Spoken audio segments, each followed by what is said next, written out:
ముగ్గురు గెస్ట్లకి చాలా ఓపిక్గా చివరి వరకు నిలబడినందుకు ఫస్ట్ పెద్ద థ్యాంక్స్ చెప్పేస్తూ ఇప్పుడు మీ విషెస్ తీసుకోవడానికి టీం రెడీగా ఉన్నారు కాబట్టి ముందుగా ద ఎక్స్ట్రీమ్ ఎనర్జెటిక్ పర్సన్కి ఇచ్చేద్దాం మైక్.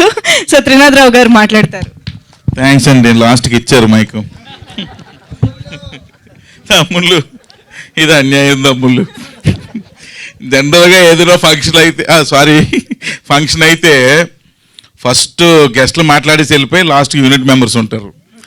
ఇప్పుడు యూనిట్ మెంబర్స్ అందరూ వెళ్ళిపెట్టేట్టున్నారు, మేము ముగ్గురు మిగిలేటట్టున్నాం స్టేజ్ మీద.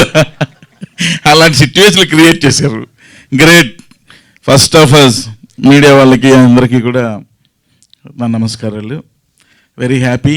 ఇక్కడ అంటే కొంచెం స్ట్రెయిన్ అనిపించినా సరే ఈ ఫంక్షన్లో నేను కూడా ఒక పార్ట్ అయినందుకు, అవకాశం నాకు ఇచ్చినందుకు చాలా హ్యాపీ ఫీల్ అవుతున్నాను. ఎందుకంటే స్టేజ్ మీద మొత్తం అందరూ గౌతమ్ బుద్ధుడిలో ఉన్నారంట.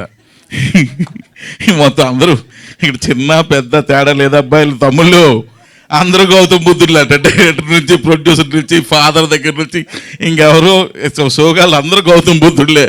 మనం అంత కాదమ్మా, మనది డిఫరెంట్. సో నిజంగా గ్రేట్ అసలు.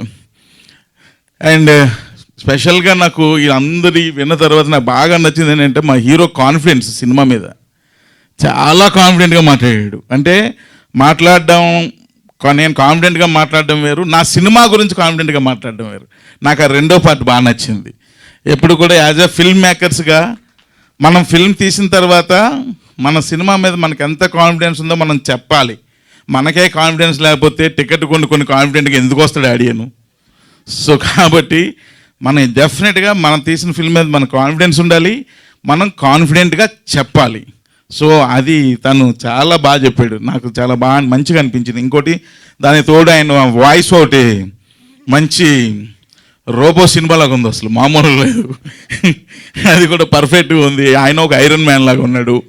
ఎక్సలెంట్. నిజంగానే ఈ సినిమా పెద్ద హిట్ అవ్వాలని కోరుకుంటున్నా. ఎందుకంటే ఇది ఫస్ట్ ట్రైలర్ రిలీజ్ అయినప్పుడు మా అసిస్టెంట్ డైరెక్టర్స్ నాకు చూపించారు, సార్ ఒక ట్రైలర్ వచ్చింది చూసారా అని.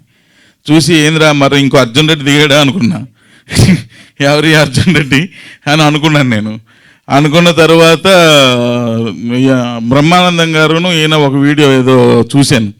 చూసిన తర్వాత ఓహో అతడిలో ట్రైన్ కోసం ఎత్తుక్కుంటూ వెళ్ళిపోయినాడు, ఇప్పుడు బయటకు వచ్చాడా అనిపించింది. చాలా టైం పట్టేసింది. మొత్తం మీద వచ్చాడు బయటికి. ట్రైన్ దొరికిందా లేదో నాకు తెలియదు కానీ వచ్చాడు అని అనిపించింది. నిజంగా వెరీ హ్యాపీ. అలాంటి అంటే అప్పుడు చూసిన మన ఆ చైల్డ్ ఆర్టిస్టులు ఈరోజు ఒక్కొక్కరు హీరోలు అయిపోతున్నారు. నిజంగా ఎంత హ్యాపీ అనిపిస్తుందో. సో నాకు ఇప్పుడు అనిపించింది ఒకసారి వెనక్కి వెళ్ళి మనం చైల్డ్ ఆర్టిస్ట్ అయిపోదామా అని. ఎందుకంటే మనం హీరోలు అవ్వచ్చుగా, లేదా డైరెక్టర్ లాగా ఉండిపోయి మా కోనా గారి లాగా నేనులాగా లాస్ట్ వరకు వెయిట్ చేయాల్సి వస్తుంది. లేదా ముందు ఇచ్చేవారు మైకు. ఏం తమ్ముళ్ళు అంతేనా? సో అది ఇంకా మా డైరెక్టరు ఈయన నాకు ఇప్పుడు తెలిసిన వ్యక్తి కాదు, చాలా ఇంతకు ముందే బాగా పరిచయం ఉన్న వ్యక్తి. తను చాలా హార్డ్ వర్కరు. ఇందాక ఆయన కథ చెప్తుంటాం, ఈయన వెనకథలు ఇంత కథ ఉందా అని అనిపించింది. సో ఫస్ట్ ఆఫ్ ఆల్ వాళ్ళ మిస్సెస్ గారికి థ్యాంక్స్ చెప్పాలి. పాప ఆయన ఎన్నిసార్లు అడిగినా సరే ప్రతి టైము గ్రాంట్ చేస్తూనే వెళ్ళారు ఆవిడ. సో అబ్బాయి ఇప్పుడు హిట్ కొట్టకపోతే గ్రాంట్ ఉండదు, అది గుర్తుపెట్టుకో. సో ఇది పెద్ద హిట్ అవ్వాలి. అర్జున్ రెడ్డి ఒక దేవదాస్ సినిమా తీసి పెద్ద హిట్ కొట్టాడు. ఈ సిద్ధార్థ రాయ్ ఒక గౌతమ్ బుద్ధ సినిమా తీశాడు. అది ఇతను కూడా దేవదాస్ ఎంత హిట్ కొట్టాడో గౌతమ్ బుద్ధుడు కూడా అంతే హిట్ కొట్టాలి అబ్బాయి, లేకపోతే తేడాలు వచ్చేస్తాయి. సో కాబట్టి చూడండి, వాచ్ చేయండి, అంత హిట్ని ఇవ్వండి.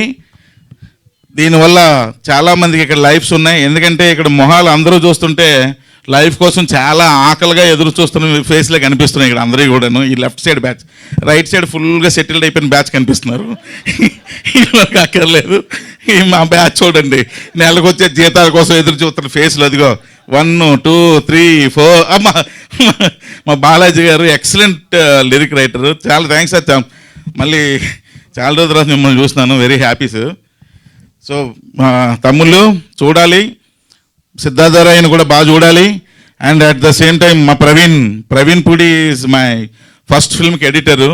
సో ఇందాక అన్నాడు కదా చాలా అవర్స్ ఎడిట్ చేసాడని. మేము కూడా మేము వేసుకొచ్చాం సినిమాకి. ప్రవీణ్ నేను అలాగే తెల్లార్లు కూర్చొని ఆ ఎడిట్ షూట్లోనే పడుకుండిపోయేవాళ్ళం అన్నిసార్లు. ఎందుకంటే భయం అండి, ఫస్ట్ సినిమా కదా, ఎలా ఉంటుందో ఏంటో, ఒకటికి 10 సార్లు డౌట్స్, మళ్ళీ ఎలాగైనా సక్సెస్ చేయాలంటే ఏమో ఇంకో వెర్షన్ చేద్దాం, ఇంకో ఇలా చేస్తూ ఉంటాం. ఇది కామన్ ప్రతిదానికి కూడా. ఎందుకంటే అందరికీ గట్స్ ఉన్న కోన వెంకట్ లాంటి వాళ్ళు ఉండరు. ఎందుకు మేము ఇంత టెన్షన్ పడుతుంటే అప్పుడు మేము వేసుకొచ్చాం సినిమా, కోనా గారికి వినిపించాను నేను స్టోరీ, సింగిల్ షాట్ వెళ్ళిపో షూటింగ్ అన్నారు. అంటే ఆ గట్స్ వేరు, వినగానే వెళ్ళిపో అనే అంత, అంటే అది ఎలా వస్తుందంటే ఆయన ఎక్స్పీరియన్స్ రైటర్గా అద్భుతమైన సినిమాలు ఇచ్చారు. ఆయన రైటింగ్ ఎక్స్పీరియన్స్, ఎందుకంటే ఈజ్ ఏ ఒక కైండ్ ఆఫ్ రైటర్. ఎందుకంటే థియేటర్కి ఆడియన్స్ని రప్పించగలిగే రైటర్, వచ్చిన ఆడియన్స్ని మెప్పించగలిగే రైటర్. సో అలాంటి రైటర్ సింగిల్ షాట్లో చెప్పారంటే పెద్ద హిట్ అవుద్దని నమ్మకంతో చేశాను, ఈరోజు ఈ స్థానంలో ఉన్నాను. అలాగే ఈ సినిమా కూడా అదే కాన్ఫిడెంట్గా వాళ్ళకి బ్లెస్సింగ్స్ ఇవ్వడానికి వచ్చారు సారు. డెఫినెట్గా మీకు కూడా అయిపోవాలి, ఎందుకంటే ఎక్కువ మాట్లాడాను. సో ఇప్పుడు వాళ్ళ ఫాదర్తో ఇప్పుడు కలవాలా నైట్ కలవాలా అర్థం కావట్లేదు. ఆ క్లారిటీ కూడా కొంచెం ఇచ్చేస్తే మేము రెడీ అయిపోతాం. అది ఎస్ నైట్ ఆపరేషన్స్ అంటే అబ్బాయిలు మీరు మాత్రం కొంచెం జాగ్రత్తగా ఉండండి. సో ఎందుకంటే ఆయన కూడా సిద్ధార్థ రాయ్ అంట, అది పక్కనే పెట్టుకున్నాడు. వద్దులే, పక్కన మదర్ ఉన్నారు కాబట్టి ఓకే. సో తమ్ముళ్ళు సినిమా చూడండి, పెద్ద హిట్ ఇవ్వండి, ఈ టీం అందరినీ మీరు ఆశీర్వదించండి, వాళ్ళకి మంచి ఫ్యూచర్ ఇవ్వండి. అండ్ ప్రొడ్యూసర్కి మరలా సినిమా తీసే ఎనర్జీలను ఇవ్వండి. మా ప్రదీప్ మరలా నువ్వు ఈసారి సోలో ప్రొడ్యూసర్ అవ్వాలని మనస్ఫూర్తిగా కోరుకుంటున్నాను. సో అందరికీ మరొకసారి థ్యాంక్స్ తెలియజేస్తూ, అలాగే మా కిరణ్ అబ్బువారు నాకు ఇష్టమైన హీరోస్లో తను కూడా ఒకడు, వెరీ న్యాచురల్గా చేసే యాక్టింగ్ చేస్తున్నట్టు ఉండదు. ఆయన మామూలుగా ఏదో లైఫ్ నడిచేస్తుందిరా అన్నట్టే ఉంటుంది ఆయన యాక్టింగ్ చేస్తే, అంత న్యాచురల్ యాక్టింగ్ చేసే హీరో. సో కిరణ్ గారు మీకు కూడా థ్యాంక్ యూ సార్. అండ్ ఈ ఆపర్చునిటీ ఇచ్చిన ప్రతి ఒక్కరికి కూడా పేరు పేరున కోరుకుంటూ ఇమ్మీడియట్గా వెళ్ళిపోయి పనిలో ఉన్నాడు తమ్ముళ్ళు. Thank you very much. Thank you so much sir. అయ్యో మీ గురించి చెప్పడం మర్చిపోయాను. సార్ వద్దు సార్, నైట్ లేదు సార్, నేను ఇది ఈవెంట్ మాత్రమే. Thank you. ఓకే.